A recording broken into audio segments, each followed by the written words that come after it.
Praise the lord. కీర్తన 40 అధ్యాయము 1-2 వచనాలు. ఒక దివ్యమైన సంగతి నా హృదయములో బహుగా ఉప్పొంగెను.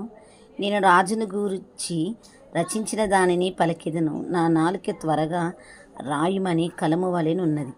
నరుల కంటే నువ్వు అతి సుందరుడవై ఉన్నావు. నీ పెదవుల మీద దయారసము పోయబడి ఉన్నది. కావున దేవుడు నిత్యము నిన్ను ఆశీర్వదించును. మనం ఎప్పుడైతే దేవుణ్ణి స్తుతిస్తామో, ఆయనను ఘనపరుస్తామో, ఆయన సన్నిధిలో మొరపెడతామో, ఆయనకు అనుకూలమైన జీవితం మనము జీవిస్తామో దేవుడు మనతో ఉంటూ వస్తాడు. కానీ దావీదు మహారాజు ఒక్క దివ్యమైన సంగతి, మన జీవితంలో దివ్యమైన సంగతి అంటే రక్షణనే. నా జీవితంలో రక్షణ ఉందా? దేవుని గురించి నువ్వు తెలుసుకున్నావా? నిజమైన దేవుడు నా దేవుడు అని నువ్వు తెలుసుకున్నావా?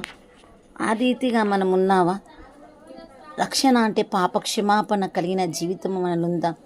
ఎప్పుడైతే మనము దేవుని యందు నిరీక్షిస్తామో, మన పాపాలన్నీ కూడా క్షమించమని దేవుణ్ణి అడుగుతామో, అప్పుడు దేవుడు మన పాపాలన్నీ కూడా కడిగి మనల్ని పవిత్రపరుస్తాడు.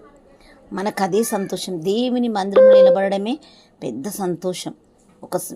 ఒక సంతోషమైన సంగతి అది. కనుక నా నాలుక త్వరగా రాయమని ఆయన గురించి మనము రాయమంటున్నాడు. మన దినమంతా కూడా మనమే ఆయన గురించి మనము ఒక్కసారైనా ఎవరికన్నా సువార్త చెప్పినామా, ఆయన మాటలు ఎవరితోనైనా పంచుకున్నామా, అలాంటివి మనము రాసి పెట్టుకోవాలి. మనము సత్యమును విడవద్దు, నీతిని విడవద్దు, యథార్థను మనం విడిచిపెట్టొద్దు. దేవుని యందు నిరీక్షణ కలిగి జీవించే జీవితం ఉండాలి.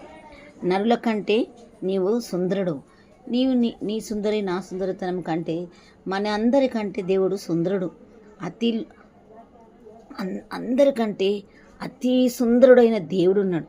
కనుక ఆ దేవుని మనము ఆరాధించాలి. ఆయన సుందరుడు. ఆయన పెదవుల మీద దయారసము. నీ పెదవులు ఎలాంటి మాటలున్నాయి? దుర్మార్గమైన మాటలున్నాయా?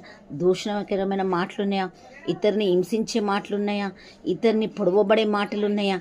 మరి దేవుని మాటలైతే దయాగలిగిన మాటలున్నాయి.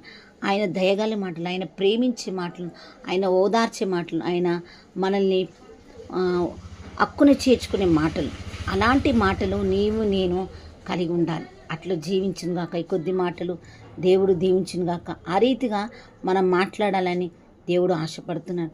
దయ కలిగిన మాటలు, నిజమైన మాటలు, సత్యమైన మాటలు నీవు నేను పలుకును గాక. ఆమేన్.